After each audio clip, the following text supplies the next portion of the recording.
बड़ी खबर के साथ शुरुआत कर रहे हैं। हिंदू आतंकवाद पर कोर्ट का फैसला आने के बाद भी कांग्रेस बयानबाजी से बाज नहीं आ रही है। बड़ी खबर है, कांग्रेस के नेता पृथ्वीराज चव्हाण ने फिर से आपत्तिजनक, अब तो कहा जाएगा, अब तो विवादित नहीं, बोल रहे हैं सनातनी आतंकी बोलो। पृथ्वीराज चव्हाण, कोर्ट का फैसला सुना होगा। कोर्ट ने कहा है कि आतंक का धर्म नहीं होता, और आज ही इस तरह से पता लगा कि किस तरह से एक फर्जी थ्योरी गढ़ी गई हिंदू आतंकवाद की। उसके बावजूद पृथ्वीराज चव्हाण कह रहे हैं कि सनातनी आतंकवादी बोलो। वो कह रहे हैं कि हिंदू आतंकवादी बोलो, भगवा आतंकवाद मत बोलो। वो कह रहे हैं सनातनी आतंकी बोलो, हिंदू आतंकी बोलो। कोर्ट के फैसले के बाद भी बीजेपी कह रही है माफी मांगनी चाहिए कांग्रेस के नेताओं को। सोनिया गांधी माफी मांगे, राहुल गांधी माफी मांगे, पूरे देश से हिंदुओं से माफी मांगनी चाहिए। माफी छोड़िए, यहां तो फिर से वही सब कहते हुए पृथ्वीराज चव्हाण, सुनिए। वो हमारे लिए पवित्र है। अगर आपको इन लोगों को डिस्क्राइब करना तो आप इनको हिंदुत्व आतंकवादी बोलिए या इनको कोई सनातनी बोलिए, लेकिन भगवा कृपा करके ना बोलिए। अब सवाल ये है कि आतंकवादियों का कोई मजहब नहीं होता, कोई धर्म नहीं होता, कोई जात नहीं होती। आतंकवादी आतंकवादी होते हैं। कोर्ट ने भी आज ये कहा है, अंडरलाइन किया है। मैं आपको याद दिलाना चाहूँगा कि स्वतंत्र भारत में पहली आतंकवादी घटना को अंजाम दिया था नथुराम गोडसे ने। नथुराम गोडसे कौन से धर्म के थे? क्या उन्होंने गांधी जी को गोली मारने से पहले अपना कोई धर्म परिवर्तन किया था क्या? साहब, लेकिन आज सवाल है, आपको लगता है माफी काफी है? आप अपने आप से सवाल पूछिए, आपको लगता है माफी काफी है? आज इसी सवाल को कुरेदेंगे। और इसको हम लोग क्यों कह रहे हैं महापाप है? ये महापाप जिन भी लोगों ने किया, किस तरह से किया, क्योंकि फैसला तो आ गया। देखिए, आज इस मामले में एक आरोपी हैं सुधाकर, जो कि अब वो बरी हुए, अब वो आरोपी भी नहीं है। उन्होंने बहुत गहरी बात कही। उन्होंने कहा कि देखिए, फैसला तो आया है, इंसाफ तब होगा जब उन लोगों पर मुकदमा चलाया जाएगा जिन्होंने हमें फंसाया। फैसला आया है, इंसाफ नहीं हुआ है। सबसे पहले बात इसी की।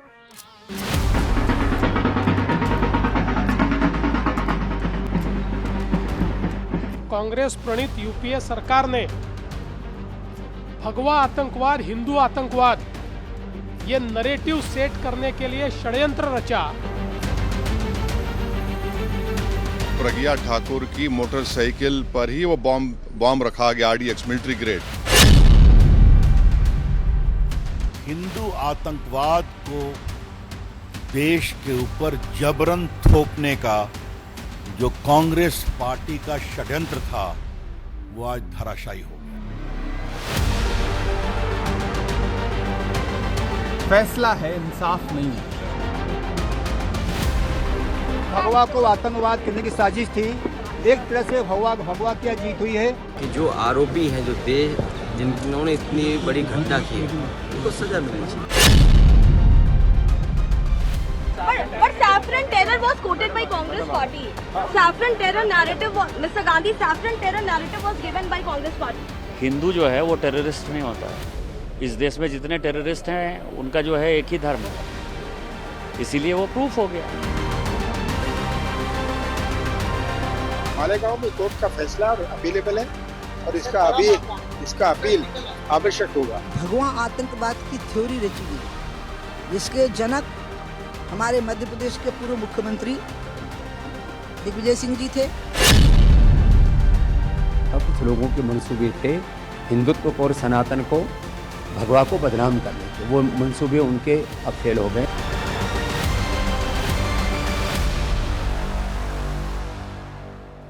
देखिए, क्या हुआ क्या नहीं हुआ, उस पर जाने से पहले बिना लाग लपेट के हमें कहना पड़ेगा कि ये माफी काफी नहीं है साहब। नहीं, बिल्कुल नहीं, माफी काफी नहीं है। बीजेपी कह रही है माफी मांग ले, राहुल गांधी माफी मांग ले, दिग्विजय सिंह माफी मांग ले, पी चिदंबरम माफी मांग ले, चैप्टर क्लोज हो जाएगा, माफी काफी। हमारे ना हिंदू शास्त्रों में कुछ कृत्यों को महापाप बोला गया है। बहुत ध्यान से समझिएगा जो समझा रहा हूं। शास्त्रों में कुछ कृत्यों को महापाप बोला गया है, जिसकी कोई माफी या प्रायश्चित नहीं होता, जिसके जरिए ना पूरे समाज को कलंकित करने का काम किया गया हो। एक अपराध होता है लेकिन उस अपराध के जरिए पूरे समाज को अगर कलंकित करने का काम किया गया हो, वो महापाप जिसकी कोई माफी नहीं होती। हमें लगता है साहब ऐसा, ये उस महापाप से कम है क्या? आप ना सोच कर देखिए, आप एक बार को कल्पना करिए जो मैं बता रहा हूं। साध्वी प्रज्ञा सिंह ठाकुर, आप एक बार सोच कर देखिए, आपकी रूह कांप उठेगी। 16 साल 10 महीने 2 दिन, कितने? 16 साल 10 महीने 2 दिन, मतलब जिंदगी के 6144 दिन इन निर्दोष लोगों के सिर पर आतंकी का थप्पा लगा दिया गया। कितने दिन? 6000। आपकी जिंदगी से कोई 6144 दिन ले ले और फिर आके कोई सॉरी बोल दे, सॉरी गलती होगी, सॉरी, माफ कर देंगे आप? माफी काफी? इनकी जिंदगी से इनको आतंकी बनाया गया। 6144 दिन इन निर्दोष लोगों के सिर पर आतंकी का थप्पा लगाकर हिंदू आतंकवाद का ढोल पूरी दुनिया में पीटा गया। पूरे समाज को कलंकित और आतंकी बताया गया। हिंदू आतंकवाद, सैफरन टेरर, भगवा आतंकवाद। अरे राहुल गांधी ने क्या बोला था, भूल गए? लश्कर से ज्यादा खतरनाक हिंदू आतंकवाद। टिमोथी जे रोमर, विकिलीक्स केबल सर्च करिएगा, पता लग जाएगा आपको। विकिलीक्स केबल, टिमोथी जे रोमर, राहुल गांधी ने बोला लश्कर से ज्यादा खतरनाक हिंदू आतंकवाद। सैफरन टेरर, भगवा आतंकवाद की फर्जी थ्योरी फैलाई गई। 17 साल बाद आज आखिरकार कोर्ट ने हिंदू आतंक की उस थ्योरी की धज्जियां उड़ा दी साहब। लेकिन मेरा सवाल है, लोगों को लगेगा ये मतलब अतिशयोक्ति है, लेकिन मेरी नजर में इस महापाप की ना कोई माफी नहीं है साहब। इस महापाप के लिए क्या माफी, आप बताइए ना, ये काफी है? आप फैसला लीजिए, आपकी जिंदगी से कोई 17 साल ले ले, आपको आतंकी बनाकर रखे सिर्फ अपने कुछ निहित स्वार्थ के लिए, और फिर 17 साल बाद आकर बोले सॉरी, कर देंगे आप माफ? ये फैसला है या इंसाफ? फैसला मालेगांव केस में सभी आरोपी बरी, फैसला। क्या ये इंसाफ है? जब जिन्होंने इन्हें वोट बैंक के लालच में हिंदू आतंकवाद का नैरेटिव बनाने के लिए इन्हें आतंकी साबित कराया, जिस विकृत मानसिकता के लोगों की वजह से 17 साल तक हिंदुओं को आतंकी बताया गया, भगवा आतंकवाद के झूठे नैरेटिव से भारत, हिंदुस्तान, सनातन, भगवा हिंदू समाज को आतंकवाद के झूठे आरोप में अपमानित किया गया, तिरस्कार किया गया। सनातन संस्कृति को लश्कर जैसे क्रूर आतंकी संगठन के बराबर नहीं, उससे बड़ा बताया था राहुल गांधी ने, बताया गया। माफी काफी? आप लोग तय करिएगा, मैं तो सवाल पूछ रहा हूं, सिर्फ माफी काफी है? ये महापाप तो है, बट क्या माफी काफी? बीजेपी कह रही है माफी मांग लो, माफी, माफी से क्या माफी काफी? उन लोगों पर चलना चाहिए ना मुकदमा, कुछ हो, जांच बिठाइए साहब, पता लगे कि कौन था इसके पीछे, किसके कहने, किसके करने पर किसको माफ किया, किसको फंसाया, किसको बचाया। आज कह रही है ना बीजेपी मालेगांव ब्लास्ट पर एनआईए कोर्ट के फैसले के सबसे पहले राहुल गांधी को माफी मांगनी चाहिए, क्योंकि सबसे पहले उन्होंने ही हिंदू आतंकवाद की थ्योरी को लेकर जो एक शब्द कहे थे, उन्होंने कहा था कि लश्कर से ज्यादा खतरनाक हिंदू आतंकवाद। टिमोथी जे रोमर, विकिलीक्स केबल सर्च करिएगा। आज एनआईए कोर्ट ने कहा कि आतंकवाद का कोई धर्म नहीं होता, कोई धर्म नहीं होता। लेकिन 2009 में राहुल गांधी ने हिंदुओं को आतंकवाद से जोड़ते हुए अमेरिकी राजदूत टिमोथी जे रोमर से क्या कहा था? लश्कर तौयबा से खतरनाक है हिंदू आतंकवाद, हिंदू संगठन वाला आतंकवाद, लश्कर से ज्यादा खतरनाक। मैं बता देता हूं, 20 जुलाई 2009 हिंदुओं को आतंकवाद से जोड़ा। इसके अच्छा ये सीक्वेंस पढ़िएगा, मैं बताऊंगा एक एक करके। ठीक 1 साल 1 महीने और 5 दिन बाद पी चिदम्बरम, कांग्रेस सरकार में गृह मंत्री पी चिदम्बरम ने ये कहां कहा था, वो भी इंपॉर्टेंट है, डीजीपीज के सामने, स्टेट डीजीपीज के सामने कहा कि देश में भगवा आतंकवाद जैसी एक नई प्रवृत्ति उभर रही है। पी चिदंबरम, सुशील कुमार शिंदे गृह मंत्री, पी चिदंबरम गृह मंत्री, राहुल गांधी, ये सारे ये इनका जो बयान था वो 20-21 जनवरी 2013। तत्कालीन गृह मंत्री सुशील कुमार शिंदे ने कांग्रेस के चिंतन शिविर में कहा था कि आरएसएस और बीजेपी के प्रशिक्षण, ये सोचिए प्रशिक्षण शिविरों में हिंदू आतंकवाद की ट्रेनिंग दी जा रही है। शिंदे ने यह बयान तत्कालीन प्रधानमंत्री मनमोहन सिंह, सोनिया गांधी, राहुल गांधी और प्रियंका गांधी की मौजूदगी में दिया था। इसलिए आज बीजेपी मांग कर रही है माफी मांग लो, बहुत है माफी मांग लो। लेकिन साहब, क्या माफी से 17 साल तक हिंदुओं को आतंकवाद के कटघरे में खड़ा करने के कुकर्म से मुक्ति मिल सकती है? 16 साल, 17 साल तक जिन लोगों की वजह से साध्वी प्रज्ञा, कर्नल पुरोहित, साध्वी प्रज्ञा सिंह ठाकुर साहब, ये कर्नल पुरोहित, लेफ्टिनेंट कर्नल, ये आजाद भारत के इतिहास में संभवतः पहली बार कि एक सर्विंग कर्नल, लेफ्टिनेंट कर्नल को आतंकी साबित करने का दुस्साहस हुआ, जो बाद में निर्दोष साबित हुए, बरी। सर्विंग, क्योंकि वो सिमी तक पहुंच रहे थे और आतंकी कमर तोड़ रहे थे। कर्नल पुरोहित, मेजर रमेश उपाध्याय, 7 आरोपियों के साथ साथ 100 करोड़ हिंदुओं की मान और प्रतिष्ठा को कुचला गया। क्या उन लोगों पर, हमें लगता है साहब, केस, उन लोगों पर एक जांच होनी चाहिए, केस चलना चाहिए। ये माफी वाफी से कुछ नहीं चलता काम, ये माफी वाफी नहीं, केस चलना चाहिए। मतलब इस बात की एनआईए जांच होनी चाहिए ना साहब कि कर्नल पुरोहित जैसे कर्नल पुरोहित एक डेकोरेटेड आर्मी ऑफिसर, देश प्रेम की भावना जिनके अंदर कूट कूट कर भरी है, देश से प्रेम करने वाले सैनिक, कहा जाता है साहब कि कर्नल पुरोहित आईएसआई और सिमी जैसे आतंकी संगठन में घुस चुके थे। उनको खत्म करने के लिए कई अंडर कवर ऑपरेशंस भी किए। उन्हें झूठा फंसाकर किसका फायदा? सोच कर देखिए ना, ये आतंक की कमर तोड़ रहे हैं, कुछ लोग इनकी कमर तोड़ने में लगे थे, किसका फायदा? सिमी का तो फायदा हुआ होगा कंफर्म, आईएसआई का फायदा हुआ होगा। क्या इस बात की जांच नहीं होनी चाहिए साहब कि साध्वी प्रज्ञा सिंह ठाकुर को फंसाकर कैसे संत समाज को आतंकवाद से जोड़ने की कोशिश हुई? आप लोग तय करिए, इस बात की जांच नहीं होनी चाहिए कि आज तो चलो बरी हो गए। इंसाफ क्या कि मालेगांव ब्लास्ट में आरोपी बनाए गए हिंदूवादी सुधाकर सिंह को, आप जानते हैं सुधाकर सिंह को योगी आदित्यनाथ और मोहन भागवत का नाम लेने के लिए किसने कहा था कि इन्हें भी फंसाओ? सब क्या है ना, ये इस बात की जांच करेगी या नहीं करनी चाहिए कि किन वजहों से, सुनिएगा, किन वजहों से, किसके कहने पर, किसको छोड़ने के लिए। 3 चीजें हैं, किसके कहने पर, किन वजहों से और किसको छोड़ने के लिए। किसी को तो छोड़ा होगा ना, पाकिस्तानी आतंकवादी सिमी, क्या उन लोगों को छोड़कर इनको फंसाओ? वो सोचिए आज कहां होंगे और फिर भारत पर आतंकी हमले प्लान कर रहे होंगे। किसके कहने, किन वजहों से और किसको छोड़ने के लिए फर्जी तरीके से हिंदुओं को फंसाया होगा? यही होगा ना न्याय। तो मतलब न्याय का मतलब क्या होता है? इंसाफ तो यही हुआ ना, यही मतलब होता है इंसाफ, कि किसके कहने पर तुष्टीकरण की छिछोरी राजनीति के लिए हिंदू आतंकवाद की थ्योरी को जन्म दिया गया, पाला पोसा गया, 100 करोड़ हिंदुओं पर आतंकवादी होने का लांछन लगाया गया। आज ऐसा करते हैं, देखिए, हमने सोचा कि आपको सुनाएंगे कि रविशंकर प्रसाद ने क्या कहा, दिग्विजय सिंह ने क्या कहा, पी चिदंबरम ने क्या कहा, वो सब छोड़ दीजिए, आज भूल जाइए एक बार को।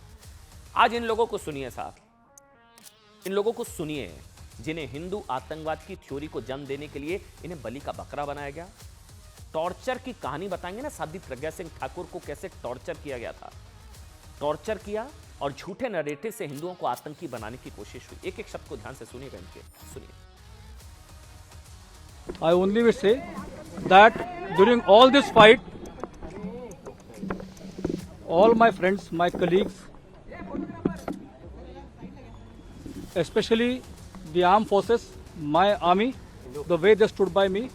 ओम नमः पार्वती पतये हर हर महादेव. आज देशातील तत्कालीन काँग्रेस नेतृत्वाने समस्त हिंदूंची माफी मागायला हवी. या यच्चयावत यंत्रणांचा जो दुरुपयोग केला, अल्पसंख्याकांचा जो विश्वासघात केला. 17वां फैसला आया, न्याय हुआ नहीं है। न्याय तब होगा जब आरोपी पकड़ा जाएगा, जो प्लान किया, जो फंसाया, और जब तक नहीं पकड़ा जाए तब तक न्याय नहीं माना जाएगा। अगली लड़ाई हम लड़ेंगे, कोर्ट जाएंगे आगे। और एक बड़ी खबर आपको बता दें, इस वक्त मुझे इसी वक्त ये खबर मिल रही है अभी कि अब इस फैसले को ऊपरी अदालत में चुनौती दी जाएगी। चुनौती कौन देगा? आप अंदाजा लगाइए, आप समझ जाएंगे। बिल्कुल ठीक, जमीयत उलेमा हिंद। जमीयत उलेमा हिंद इस फैसले को चुनौती देगा। मौलाना अरशद मदनी की legal cell Bombay high court जाएगी। और वैसे भी मुझे याद आ रहा है, अभी मुंबई सीरियल ब्लास्ट में जब आरोपियों को बरी किया गया था, जब उस फैसले को चुनौती दी थी महाराष्ट्र सरकार ने, तो जमीयत बहुत उखड़ गई थी कि फैसला हो तो गया, हाई कोर्ट ने कह तो दिया, वहां कोर्ट ने कह दिया था, लेकिन यहां बड़ी खबर यह है, अभी मुझे खबर मिल गई है, ये कंफर्म हम कर सकते हैं, जमीयत उलेमा हिंद इस फैसले को चैलेंज करेगी और लीगल सेल जो है मदनी साहब का, मौलाना अरशद मदनी की legal cell Bombay high court जाएगी। वैसे आपको बता दें, मालेगांव केस में कोर्ट ने फैसला सुनाते वक्त कहा कि आतंकवाद का धर्म नहीं होता। कोर्ट ने कहा कि इस केस में फेक नैरेटिव बनाने की कोशिश हुई, कोर्ट ने कहा। इसके बावजूद कांग्रेस और विपक्ष के कई नेता ये मानने को तैयार नहीं है कि हिंदू आतंकी नहीं होता। आपको पता है, एनआईए कोर्ट के इस फैसले से भले ही पीड़ित खुश हों, पीड़ित बहुत खुश हैं, हिंदू संगठन बहुत खुश है, साधु संत खुश है, 100 करोड़ खुश है, शायद 140 करोड़ में से ज्यादातर खुश है कि जबरदस्ती फंसाया गया पॉलिटिक्स के चक्कर में, गंदी छिछोरी राजनीति के चक्कर में। लेकिन कांग्रेस खुश नहीं है, समाजवादी पार्टी, आरजेडी, टीएमसी के कई बड़े बड़े नेता खुश नहीं है। मैं सबका बयान सुनाऊंगा। अच्छा, एक सबसे दिलचस्प वीडियो आपको दिखाता हूं। आज जब इस मुद्दे पर राहुल गांधी जी से पूछा गया तो उन्होंने सवाल पूछने वाले पत्रकार को ही कह दिया कि वो मुद्दे से ध्यान भटका रहा है। सुनाते हैं एक बार आपको, सुनिए क्या हुआ। All accused have been acquitted, sir. Look, please don't, sister, please don't try and digress the issue. The main issue sitting in front of India today is that the government has destroyed our economic policy, has destroyed our defense policy, has destroyed our foreign policy. एक बार सुनाते हैं आपको, दोबारा से सुनिएगा पूरा बयान, एक बार दोबारा से सुनिए। इनसे सवाल क्या पूछा गया था, फिर क्या हुआ, पूरा सीक्वेंस आपको दिखाते हैं।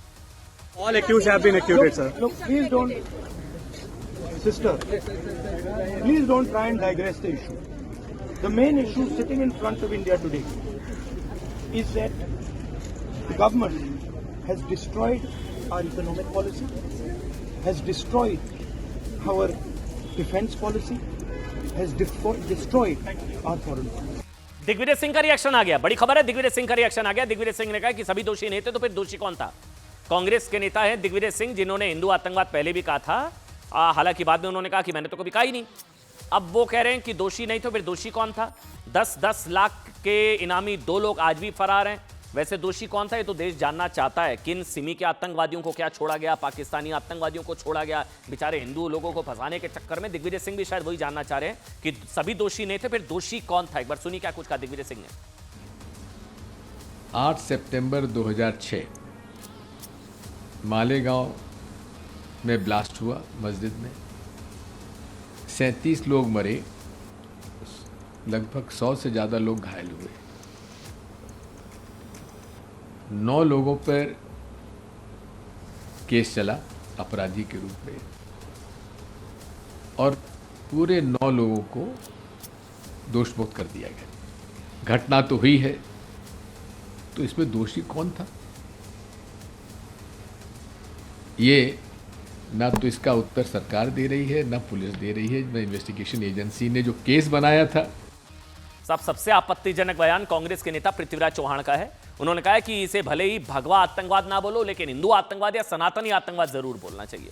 कांग्रेस की नेता रेणुका चौधरी ने एनआईए कोर्ट के फैसले पर सवाल उठाते हुए कह दिया कि उन्हें पहले ही कोर्ट के इस फैसले का अंदेशा था। कांग्रेस ने यह भी कहा है कि एनआईए ने यह केस कमजोर किया, जिसकी वजह से आरोपी बरी हो गए। अभी मुंबई सीरियल ब्लास्ट में जब आरोपियों को बरी किया गया, तब ये सारे लोग कह रहे थे इंसाफ हो गया, इंसाफ हो गया। आज आरोप से बरी होने वाले या आरोप मुक्त होने वाले हिंदू हैं, तो ये लोग कह रहे हैं नाइंसाफी हो गई, नाइंसाफी हो गई, केस कमजोर कर दिया। कांग्रेस के नेताओं के अलावा अखिलेश यादव भी शायद इस फैसले खुश नहीं है। उन्होंने कहा कि कहीं ऐसा तो नहीं है कि साहब मालेगांव के मुद्दे के जरिए टैरिफ वाला मुद्दा दबाया जा रहा है, टैरिफ वाला मुद्दा। इसके अलावा 2006 में मुंबई ट्रेन ब्लास्ट पर हाईकोर्ट के फैसले का स्वागत करने वाले असद ओवैसी कह रहे हैं कि उन्हें एनआईए कोर्ट के इस फैसले से काफी निराशा हुई है। मुंबई ट्रेन ब्लास्ट समेत आतंक के कई आरोपियों का केस लड़ने वाला जमीयत भी कह रहा है कि इस फैसले को चैलेंज किया जाएगा ऊपरी अदालत में। सुनिए। हमारे लिए पवित्र है। अगर आपको इन लोगों को डिस्क्राइब करना तो आप इनको हिंदुत्व आतंकवादी बोलिए, या इनको कोई सनातनी बोलिए, लेकिन भगवा कृपा करके ना बोलिए। अब सवाल ये है कि आतंकवादियों का कोई मजहब नहीं होता, कोई धर्म नहीं होता, कोई जात नहीं होती।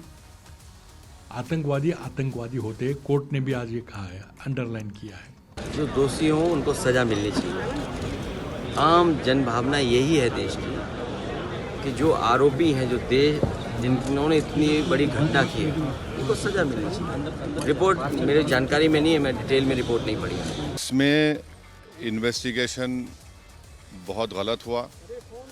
दूसरी बात यह है कि 17 साल के बाद कोर्ट ने तमाम आरोपियों को एक्विट कर दिया। ये मिलिट्री ग्रेड RDX वहाँ पर इस्तेमाल हुआ, ये NIA ने अपनी चार्जशीट में कहा। अब ये मिलिट्री ग्रेड RDX इस्तेमाल हुआ तो फिर ये कहाँ से आया? अच्छा, मुझे बताया जा रहा है कि मेरे साथ उमा भारती जो हैं वो जुड़ चुकी हैं। उमा भारती इस मुद्दे को लेकर शायद अपनी, उमा जी मैं ये सवाल आपसे पूछ रहा हूँ, ये जो महापाप या कुछ भी कह लीजिए, माफी की मांग हो रही है, आपको लग रहा है माफी काफी है? माफी काफी नहीं है, माफी काफी नहीं है। हाँ, मुकदमा भी होना चाहिए इनको, और इनको तो गंगा जी में कूद जाना चाहिए। कुछ लोगों को नर्मदा जी में, जो मध्य प्रदेश के हैं, बाकी उधर के लोगों को गंगा जी में, जैसे राहुल जी हैं, चिदम्बरम जी हैं, इनको सबको गंगा जी में कूद जाना चाहिए। इन्हें इतना बड़ा पाप किया है, भगवा आतंकवाद रचने की कोशिश करी, हिंदू समाज के द्वारा मुसलमानों को डराने की कोशिश करी, मुसलमानों को अपने पक्ष में इकट्ठा करने की कोशिश करी, भगवा आतंकवाद शब्द की रचना करी। उसको प्रमाणित करने के लिए एक आर्मी के अधिकारी को, एक साध्वी को और उनके साथियों को इतनी प्रताड़ना की गई, और अंत में माननीय कोर्ट ने सबको बरी करके धज्जियां उड़ा दी उनके पापों की। तो फिर क्या मतलब उमा भारती जी, फिर क्या होना चाहिए? अरे ये तो उनके पक्ष में ऐसे बोलते हैं जैसे उनके रिश्तेदार लगते हों पूरे पाकिस्तान के आतंकवादी। आप भूल गए क्या? हमारे बड़े भाई साहब क्या थे, जाकिर नाइक जी बोल रहे थे उनको। पूरी दुनिया जिसको ढूंढ रही थी, पुलिस तलाश रही थी, उसको वो जी शब्द से संबोधित कर रहे थे, इतना आदर दे रहे थे। हाँ, और उनको जी करके बोल रहे थे। मैं तो अपने दादा भाई से ही पूछूंगी, और चिदम्बरम जी, ये सब मेरे बड़े भाई जैसे हैं, मेरे बहुत आत्मीय संबंध इनसे रहे हैं। बस मैं राहुल को नहीं जानती हूँ, राहुल गांधी को। तो ये लोग तो, इनके पूर्वज भी तो केसरिया पगड़ी पहनते थे। इनने अपने ही पूर्वजों की पगड़ी पर कलंक पोता था, भगवा आतंकवाद शब्द का प्रयोग करके, और उसका प्रायश्चित किया है एक प्रकार से इन लोगों ने, इन आत्म बलिदानियों ने। और इन्हें जितने कष्ट उठाए हैं ना, ऐसे सिर्फ कांग्रेस के शासन में, ऐसे सिर्फ औरंगजेब के शासन में हुए हैं। ये औरंगजेबी शासन की याद दिलाते हैं, और इसलिए मैं चाहती हूँ कि मोदी जी का अखंड राज्य होना चाहिए इस देश में। ये आप बयानों का जिक्र करिए, लेकिन मैंने आपसे पूछा फिर आपके हिसाब से क्या इंसाफ क्या है? आज जो बरी हुए हैं सुधाकर जी, उन्होंने कहा कि फैसला हुआ, इंसाफ नहीं हुआ। इंसाफ तब होगा जब इन सब की जांच होगी। आपके हिसाब से क्या होना चाहिए? इंसाफ क्या है? इंसाफ की परिभाषा आपके लिए क्या है, उमा भारती जी? असल इंसाफ ये होगा कि हिंदू और मुसलमानों को इस देश में सुख से रहने दिया जाए। मुसलमानों की आस्था मक्का मदीना पर है, ईसाइयों की आस्था वेटिकन सिटी पर है, और हिंदुओं की आस्था अयोध्या, मथुरा और काशी पर है। और इसमें दोनों समुदायों को आपस में सामंजस्य बनाने दिया जाए कि दोनों परस्पर एक दूसरे की आस्था का सम्मान करें। ईद का जुलूस निकले तो हिंदू फूल बरसाएं, और दीपावली और होली के और दशहरे के जुलूस निकले तो मुसलमान मिठाई बांटें। ये माहौल बनने दें। मैं कांग्रेस के नेताओं से कहूंगी कि भगवा आतंकवाद का शब्द का प्रयोग करके उन्होंने बहुत बड़ी अड़चन खड़ी कर दी थी। शुक्रिया उमा भारती जी। वैसे एक बार हम आपको कोर्ट का बहुत बहुत धन्यवाद, आपका आपने समय निकाला, लेकिन एक बार कोर्ट का फैसला भी मैं आपको बता देता हूं। दरअसल 2008 मालेगांव बम ब्लास्ट मामले में 17 साल तक सत्य परेशान हुआ, लेकिन पराजित नहीं हुआ। आखिरकार जीत सत्य हुई। कोर्ट में आज क्या हुआ, कोर्ट ने क्या कहा और किस तरह से बरी हुए, अब एक एक करके सुनिए कोर्ट के अंदर क्या हुआ। कोर्ट ने सबूतों के अभाव में सभी 7 आरोपियों को बरी कर दिया। उसके कारण भी बताए। कोर्ट की एक एक बात को ध्यान से सुनिए, जिसके बाद आपको यह पता चलेगा कि आतंकवाद को हिंदुओं से जोड़ने के लिए कितनी बड़ी कॉन्स्पिरेसी रची गई। कोर्ट ने आतंकवाद को संतों और हिंदुत्व से जोड़ने वाली घिनौनी मानसिकता को खारिज करते हुए कहा, यह कोर्ट ने कहा, आतंकवाद का कोई धर्म नहीं होता। कोर्ट ने कहा एटीएस और एनआईए की चार्जशीट में काफी अंतर है। अब इसको समझिए ग्राफिक्स के जरिए। कोर्ट ने कहा कि अभियोजन पक्ष यह साबित नहीं कर पाया कि बम मोटरसाइकिल में था, number 1। Number 2, lieutenant colonel Shrikant Purohit के खिलाफ कोई सबूत नहीं मिला कि उन्होंने बम बनाया या उसे सप्लाई किया हो, यह साबित नहीं हुआ, नंबर 2। नंबर 3, यह भी साबित नहीं हुआ कि बम किसने लगाया। घटना के बाद एक्सपर्ट्स ने सबूत इकट्ठा नहीं किए, जिससे सबूतों में गड़बड़ी हुई। नंबर 5, धमाके के बाद पंचनामा ठीक से नहीं किया गया। बम किसने लगाया पता नहीं, पंचनामा ठीक से नहीं हुआ, घटनास्थल से फिंगरप्रिंट नहीं लिए गए, बाइक का चेसी नंबर कभी रिकवर हुआ ही नहीं। बाइक साध्वी प्रज्ञा के नाम से थी, साहब ये भी सिद्ध नहीं हो पाया। ये जो बाइक है भी साध्वी प्रज्ञा सिंह ठाकुर के नाम से थी, ये जो आरोप था ये साबित नहीं हो पाया। यूएपीए के तहत मुकदमा चलाने के लिए कानूनी मंजूरी दोषपूर्ण थी। सुनिए, कोर्ट ने कहा साहब कि यूएपीए के तहत मुकदमा चलाने के लिए कानूनी जो मंजूरी दी गई वो दोषपूर्ण थी, यानी आरोपियों पर यूएपीए लगाने की जो मंजूरी दी गई वो नियमों को ताक पर रखकर दी गई। यानी कोर्ट ने मालेगांव ब्लास्ट की शुरुआती जांच करने वाले महाराष्ट्र एटीएस ने साध्वी प्रज्ञा सिंह ठाकुर समेत सभी आरोपियों पर जो आरोप लगाए थे, कोर्ट ने उन आरोपों को खारिज कर दिया सबूतों के आधार पर। इसके बाद कोर्ट जिस नतीजे पर पहुंचा, अब वो सुनिए कोर्ट ने क्या कहा। डिसीजन मतलब एक तरीके से फैसला। महाराष्ट्र एटीएस का दावा क्या था? मुस्लिम समुदाय से बदला लेने के लिए मालेगांव ब्लास्ट। ठीक, यहां पढ़ेंगे। महाराष्ट्र एटीएस कह रहा था कि मुस्लिम समुदाय से बदला लेने के लिए यह ब्लास्ट किया हिंदू आतंकवादियों ने। साध्वी प्रज्ञा की बाइक थी और कर्नल पुरोहित, सुधाकर, सबने। एनआईए की स्पेशल कोर्ट ने कहा साध्वी प्रज्ञा समेत अन्य आरोपियों के खिलाफ कोई ठोस सबूत नहीं मिले। दूसरा, महाराष्ट्र एटीएस का दावा था कि ब्लास्ट में इस्तेमाल बाइक साध्वी प्रज्ञा के नाम पर थी। कोर्ट ने कहा बाइक साध्वी प्रज्ञा के नाम पर थी, इसके भी कोई ठोस सबूत नहीं मिले। महाराष्ट्र एटीएस का दावा था कि कर्नल पुरोहित के आवास पर आरडीएक्स रखा गया था। कोर्ट ने पाया कि आरडीएक्स के स्टॉक के बारे में रिकॉर्ड में कोई सबूत ही नहीं दिए गए और कमरे का स्केच भी नहीं बनाया गया। आप सुनते जाइए। कोर्ट ने कहा नमूने जो सैंपल्स थे वो दूषित थे। फिर महाराष्ट्र एटीएस का दावा था साहब कि साध्वी प्रज्ञा के संगठन अभिनव भारत के फंड का इस्तेमाल आतंकवाद के लिए किया गया। कोर्ट ने पाया कि इस आरोप को साबित करने के लिए कोई सबूत ही नहीं है।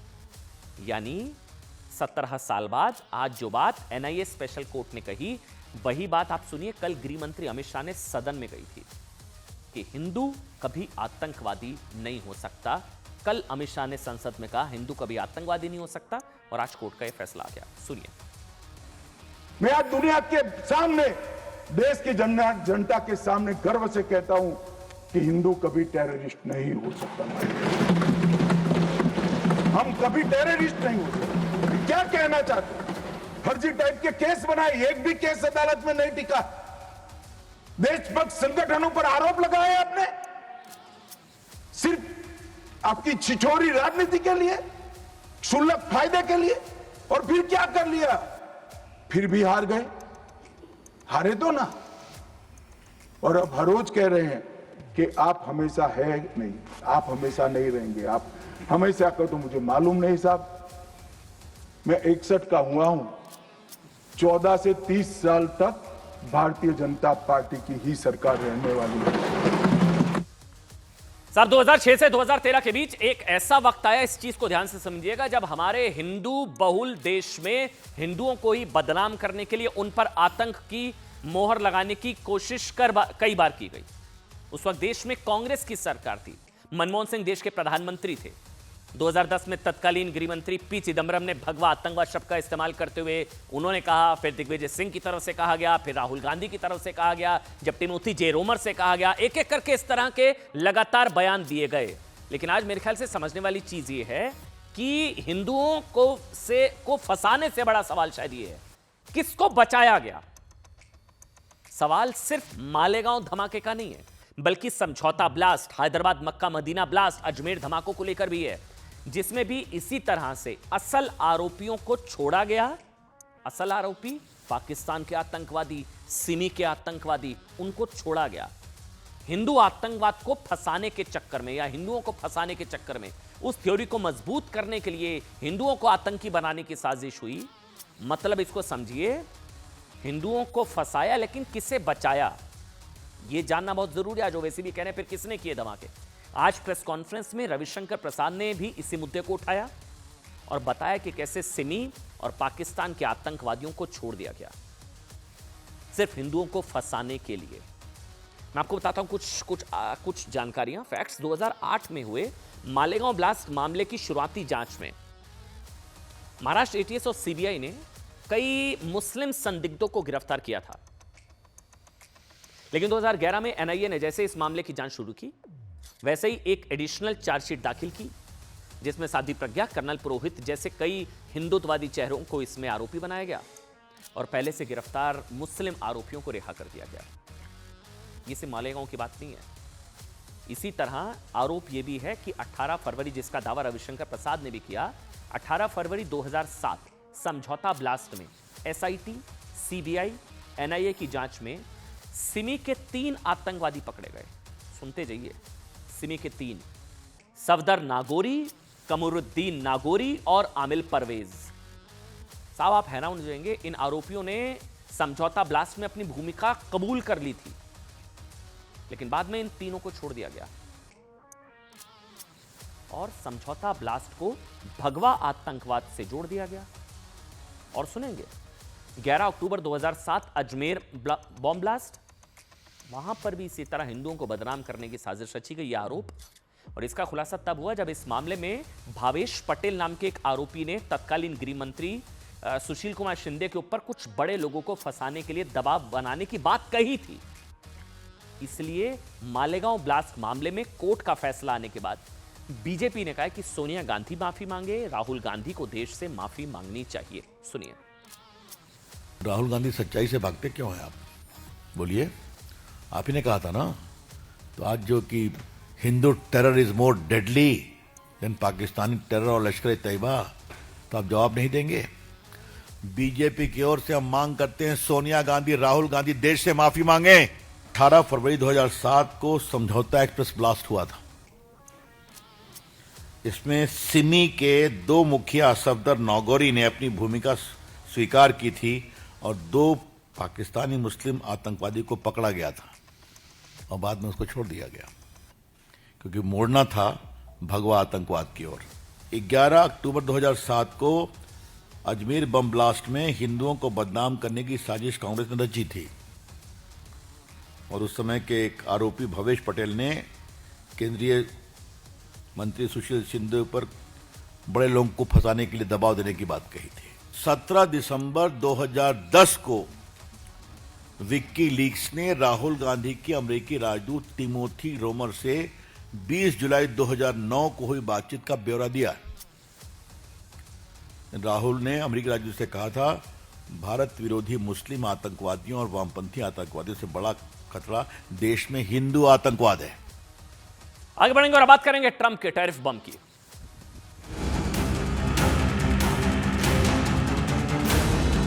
But we don't buy from them. You know why? Because the tariff is so high. They have one of the highest tariffs in the world.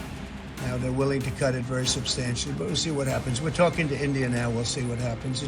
अगर पीएम ने बोल दिया तो फिर वो खुल के बोलेगा और वो पूरी सच्चाई रख देगा, तो इसलिए नहीं बोल पाए। वो कह क्यों रहा है? क्योंकि वो अपनी ट्रेड डील चाहता है, तो वहां पे दबाएगा इनको।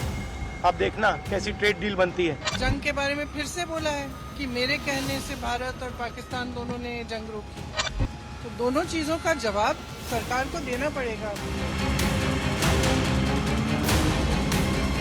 जो सरकार लगातार पिछले 11 वर्षों से दोस्ती के बाद दोस्ती और कितनी दोस्ती बढ़ाई कि आज हमें क्या दिन देखने को पड़ रहे हैं। हम अपने राष्ट्रीय हितों को सुरक्षित करने और आगे बढ़ाने के लिए सभी आवश्यक कदम उठाएंगे। मोदी जी, आपकी आर्थिक नीति के कारण हम देश को अपने भयंकर आर्थिक तबाही के मुहाने पे ला दिया। कुछ चीज़ों पर तो 50% तक टैरिफ की बात की और पेनल्टी, जैसे हमारा कोई बॉस हो पेनल्टी लगाएगा, हम दूसरी जगह से व्यापार नहीं कर सकते। भाई खाया पिया कुछ नहीं, गिलास थोड़ा 12 आना, ये हालत हमारे देश की कर दी इन्होंने। ये कौन सी विदेश नीति है?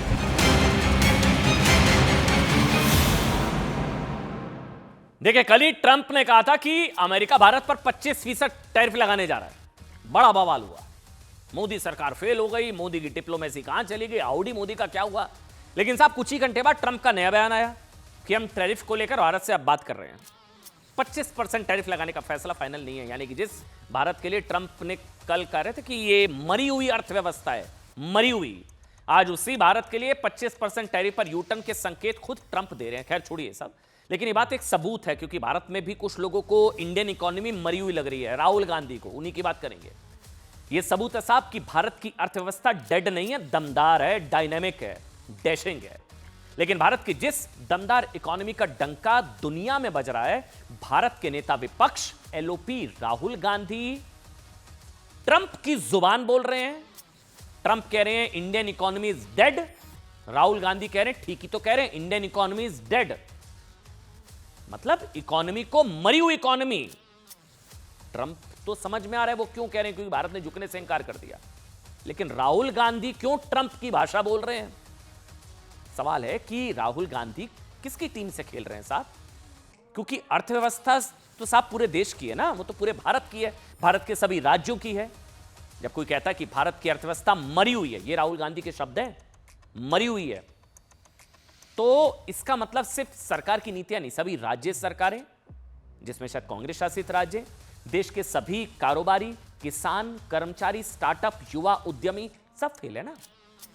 ये देश की छवि को नुकसान पहुंचाने की कोशिश हो सकती है। इस बात का अंदाजा आप इसी बात से लगा सकते हैं साहब कि जो विपक्षी पार्टियां कल तक मोदी पर ट्रंप के आगे सरेंडर के आरोप लगा रही थी ना, कल तक कहा जा रहा था सरेंडर कर दिया, मोदी ने सरेंडर कर दिया। वो अमेरिका के साथ ट्रेड डील ना होने पर अमेरिका के भारत पर 25% टैरिफ लगाने को मोदी की नाकामी बता रही है। मतलब समझिए, ट्रेड डील अगर हो जाती तो कहते मोदी ने सरेंडर कर दिया, आज ट्रेड डील नहीं हुई तो कह रहे मोदी नाकाम हो गया। कुछ कड़वा सवाल है, पूछता हूं, शायद कुछ लोगों को बुरा लगेगा कि फिर सवाल है कि क्या कुछ लोग, मतलब क्या कुछ लोग भारत में चाहते थे कि क्या भारत मतलब अमेरिका भारत पर 25% टैरिफ लगाए और उन्हें मोदी पर हमला करने का मौका मिले, मोदी को कोसने का शायद मौका मिले, चाहे भारत को उसकी मतलब भारत को कोई कीमत ही क्यों ना चुकानी पड़े। शायद कुछ लोग मनी मन चाहते थे कि भारत पर ये टैरिफ लग जाए। साहब ये सवाल कुछ लोगों को चुभ सकता है, लेकिन टैरिफ लगने के बाद जिस तरह से कुछ लोग टीम ट्रंप से खेल रहे हैं और भारत को ही गाली दे रहे हैं, उसने सवाल को पूछने पर हमें मजबूर कर दिया। आज राहुल गांधी जी ने जो बयान दिया है, उसने बता दिया कि वो टीम इंडिया से नहीं साहब, टीम ट्रंप की तरफ से खेल रहे हैं। ट्रंप ने भारत को डेड इकोनॉमी बताया, ये पोस्ट, ट्रंप ने भारत को डेड इकोनॉमी बताया। भारत के खिलाफ ट्रंप की परेशानी समझी जा सकती है, क्योंकि भारत ने सीज फायर, ट्रंप एक्सपर्ट की व्यापारिक शर्तों के आगे सीज फायर नहीं किया, सरेंडर नहीं किया। इसी के बाद ट्रंप ने विश्व की चौथी सबसे बड़ी अर्थव्यवस्था भारत की इकोनॉमी को मरी हुई इकोनॉमी बता दिया। ठीक है, ट्रंप की चिड़ या बौखलाहट समझ सकते हैं, ट्रंप की मजबूरी भी समझ में आती है, लेकिन राहुल गांधी की क्या मजबूरी है? वो अपने ही देश की इकोनॉमी से इतने कुंठित हैं, वो कह रहे हैं कि हां ठीक तो कह रहे हैं, ट्रंप मरी हुई है इंडिया की इकोनॉमी। राहुल गांधी ने ट्रंप की जुबान से जुबान मिलाते हुए कहा कि हां भारत की इकोनॉमी डेड है, ठीक कह रहे हैं ट्रंप साहब। राहुल गांधी कोई सामान्य नेता नहीं है, वो एलओपी हैं, जो ट्रंप की जुबान से जुबान मिला रहे हैं और इंडियन इकोनॉमी को डेड बता रहे हैं। इससे पहले ट्रंप के प्रस्तावित फैसले पर जब पूछा गया था, तब भी उन्होंने कहा था कि देखना कैसी ट्रेड डील होती है। यह भी सवाल पूछा जा रहा है साहब कि राहुल गांधी क्यों चाहते थे कि मोदी ट्रंप का नाम लेकर उन्हें झूठा बोले। बावजूद इसके मोदी कह चुके थे कि दुनिया के किसी नेता ने ऑपरेशन रोकने के लिए नहीं कहा। आपको काम करते हैं, 2 बयान सुनाते हैं राहुल गांधी के, आप खुद तय करिएगा कि क्या लोग वाकई कुछ लोग चाहते थे कि भारत पर यह टैरिफ लगे और उन्हें मोदी को कोसने का मौका मिले। सुनिए। I mean, everybody knows this, except the Prime Minister and the Finance Minister. Everybody knows that the Indian economy is a dead economy. I'm glad that President Trump has stated a fact. What more do you, why are you asking this question? It is a dead economy. Are you people not aware of this? आपको ये मालूम नहीं है कि Indian economy dead economy है? कोई confusion है आप में? पूरी दुनिया जानती है कि Indian economy is debt economy और बीजेपी ने इकोनॉमी को खत्म कर दिया है। नहीं, अभी क्या होगा, अभी वो कह रहा है, वो कह क्यों रहा है, क्योंकि वो अपनी ट्रेड डील चाहता है, तो वहां पे दबाएगा इनको। आप देखना कैसी ट्रेड डील बनती है। बड़ी खबर आपको बता दें, राजीव शुक्ला ने राहुल गांधी के बयान को खारिज एक तरीके से कर दिया। तो बहुत बड़ी खबर है। राजीव शुक्ला कह रहे हैं कि नहीं, इंडिया की इकोनॉमी डेड नहीं है। राहुल गांधी कह रहे हैं इंडिया की इकोनॉमी डेड है, मरी हुई है। वो ट्रंप की जुबान में जुबान मिला रहे हैं। राजीव शुक्ला तो अलग बयान दे रहे हैं। अब कौन सही कह रहे हैं, राजीव शुक्ला या राहुल गांधी? वो कह रहे हैं नहीं, इंडिया की इकोनॉमी डेड नहीं है। सुनिए। ये कहना कि भारत और रूस की इकोनॉमी डेड है, एकदम गलत बात है। भारत की इकोनॉमी डेड नहीं। जो हमने आर्थिक सुधार किए जब नरसिम्हा राव जी और मनमोहन सिंह जी थे, उसके बाद उस आर्थिक सुधारों को आगे वाजपेयी जी ने भी बढ़ाया, और उसके बाद मनमोहन सिंह जी ने 10 साल में जो मजबूती प्रदान की,